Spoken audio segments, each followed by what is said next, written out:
দেখতে দেখতে শীত তো প্রায় চলেই আসলো। শীত যখন এসে গেছে পিঠা তো খেতেই হবে। ৪ রকমের মজার মজার শীতের পিঠা নিয়ে আমার আজকের এই আয়োজন। আসসালামু আলাইকুম everyone, welcome to Apsara's mini kitchen. আজকে করব ভাপা পিঠা, ছাইন্নে পিঠা, চিতই পিঠা আর ভাপা পুলি পিঠা। এই সবগুলো পিঠার রেসিপি একদম সহজভাবে শেয়ার করার চেষ্টা করব, যেন আপনারা সবাই বাসায় তৈরি করে খেতে পারেন। প্রথমেই তৈরি করব আমি চিতই পিঠা। চিতই পিঠা তৈরি করার জন্য একটা মিক্সিং বোলে আমি নিয়ে নিচ্ছি 2 কাপ শুকনো চালের গুঁড়া।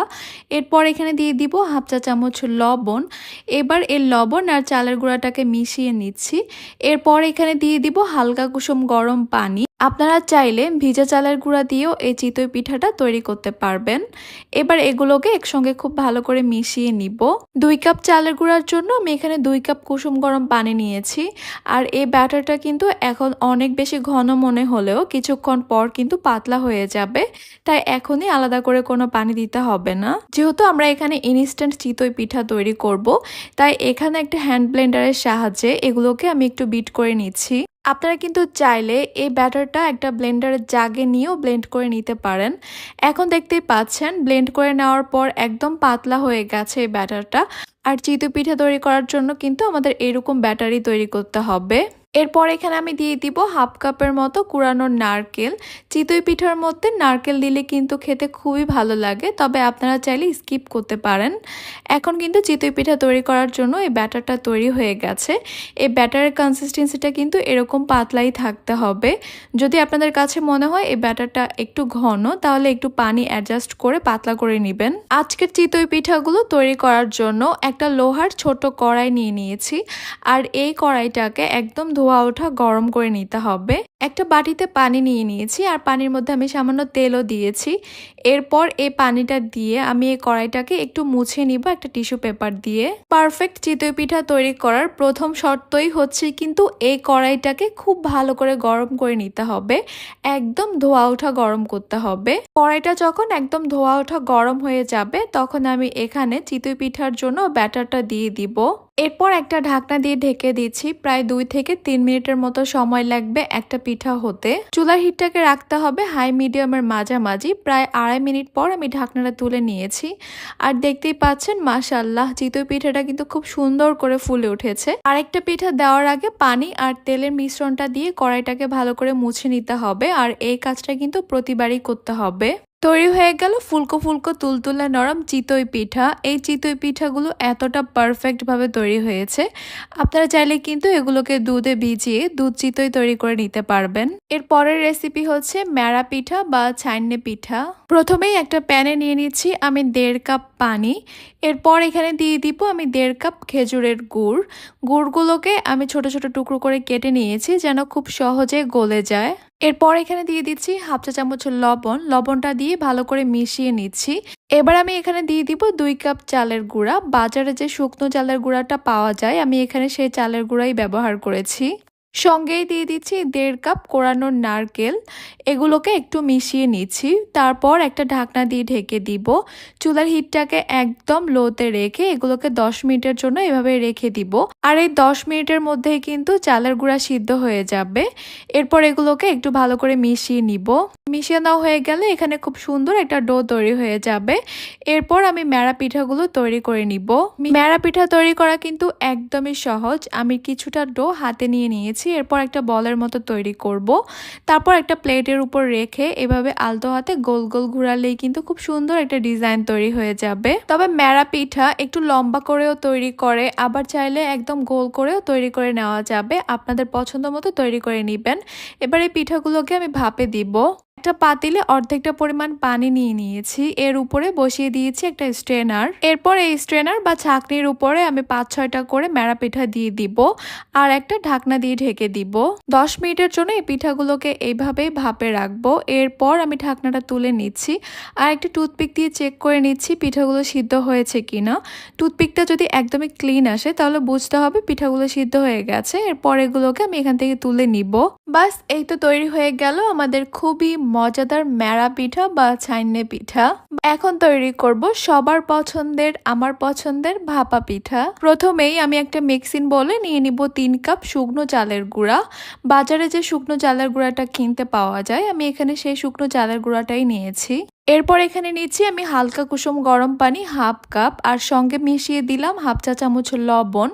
এরপরে লবণ মিশানো পানিটাকে আমি অল্প অল্প করে এখানে দিব আর মিশাতে থাকবো।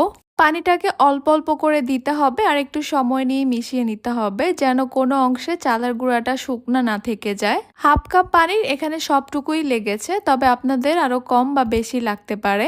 আপনারা কিন্তু চাইলে ভিজা চালের গুঁড়া দিয়েও এই পিঠাটা তৈরি করতে পারবেন, সেক্ষেত্রে পানির পরিমাণটা কম লাগবে। এবার এগুলোকে একটু চেক করে নিতে হবে পিঠা তৈরি করার জন্য এগুলো রেডি হয়েছে কিনা। কিছুটা চালের গুঁড়া এভাবে একটু প্রেস করলে দেখতে পারবেন শক্ত হয়ে দলা ধরে গেছে। আবার হালকা হাতে চাপ দিলে কিন্তু এগুলো ভেঙে গুড়গুড়িয়ে যাচ্ছে না, একটু সময় লাগছে এগুলো ভাঙতে। তার মানে পিঠা তৈরি করার জন্য এই চালের গুঁড়াটা একদমই রেডি। এবার এই চালের গুঁড়াটাকে আমি একটা ঢাকনা দিয়ে ঢেকে রেখে দিব 10 মিনিটের জন্য। 10 মিনিট পর আমি ঢাকনাটা সরিয়ে নিচ্ছি, আর এখন দেখতে পাচ্ছেন একটু ভিজা ভিজা চালের গুঁড়াগুলো আর একটু টেনে শুকিয়ে গেছে। এবারে চালের গুঁড়াগুলোকে একটা চালনিতে করে একটু চেলে নিচ্ছি। আর এই চেলে নেওয়ার ব্যাপারটা কিন্তু একদমই স্কিপ করা যাবে না, অবশ্যই চেলে নিতে হবে। ভাপা পিঠা তৈরি করার জন্য কিন্তু চালের গুঁড়াটা এখন একদমই রেডি।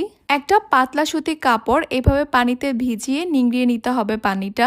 আজকের ভাপা পিঠাগুলো তৈরি করার জন্য আমি এরকম একটা ছোট স্টিলের বাটি নিয়ে নিয়েছি।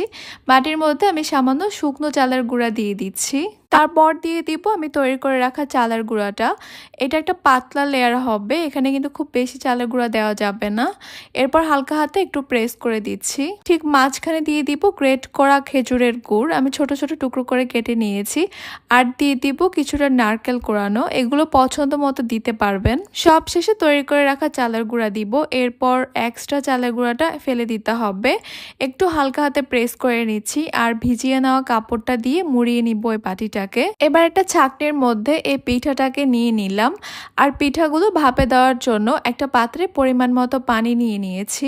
কাপড়টাকে সরিয়ে হালকা হাতে বাটিটাকে ট্যাপ করলেই কিন্তু খুব সুন্দরভাবে বাটিটা সরে আসবে। তারপর কাপড়টা দিয়ে পিঠাটাকে মুড়িয়ে দিতে হবে, আর প্রায় 2 মিনিটের মতো এই পিঠাটাকে আমি ভাপে রাখবো।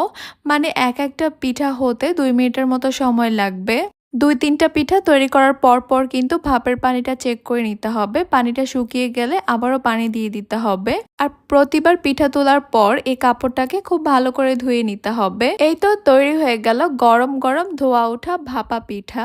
এখন তৈরি করব আজকের সর্বশেষ পিঠা, ভাপা পুলি পিঠা। প্রথমে তৈরি করব ভাপা পুলির ভিতরের পুরটা। একটা প্যানে দিয়ে দিচ্ছি 1/2 চা চামচ ঘি। এরপর এখানে দিয়ে দিচ্ছি 2টা এলাচ, 2 টুকরো দারুচিনি, আর দিয়ে দিচ্ছি একটা তেজপাতা মাঝখান থেকে ছিঁড়ে।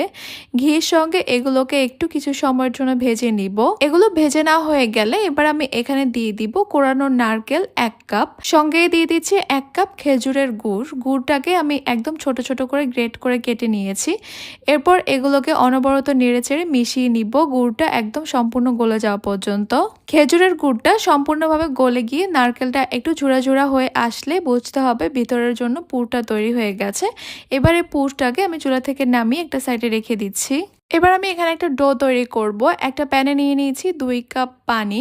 এরপর এখানে দিয়ে দিচ্ছি 1/2 চা চামচের মতো লবণ আর পানিটাকে ভালো করে মিশিয়ে নিয়েছি। আর পানির মধ্যে যখন বলক চলে আসবে তখন আমি এখানে দিয়ে দিব 1.5 কাপ শুকনো চালের গুঁড়া। সবকিছুকে একটু ভালো করে মিশিয়ে নিয়েছি। এরপর একটা ঢাকনা দিয়ে ঢেকে দিব 10 মিনিটের জন্য। চুলা হিটটাকে রাখবো একদমই লোতে। এই 10 মিনিটের মধ্যে কিন্তু চালের গুঁড়াটা সিদ্ধ হয়ে যাবে। 10 মিনিট পর আমি ঢাকনাটা তুলে নিয়েছি, আবারও এগুলোকে খুব ভালো করে মিশিয়ে নিয়েছি। এবার এই ডোটাকে কিছুক্ষণ ভালো করে মথে নিয়েছি। তারপর এই ডোটা থেকে যতগুলো রুটি তৈরি করব ততগুলো লেচি করে নিচ্ছি। লেচিগুলো একদমই ছোট হবে, কারণ এই রুটিগুলো ছোট আর পাতলা করে বেলতে হবে। একটা লেচি নিয়ে আমি পাতলা করে একটা রুটি বেলে নিয়েছি। এরপর একটা কুকি কাটার দিয়ে একটু কেটে নিলাম যেন রুটিটা একদমই সমান হয়। এই রুটিটার ঠিক মাঝখানে আমি দিয়ে দিব তৈরি করে রাখা পুর। এরপর রুটিটাকে একটা ভাঁজ দিয়ে দিব আর মুখটাকে ভালো করে বন্ধ করে দিব।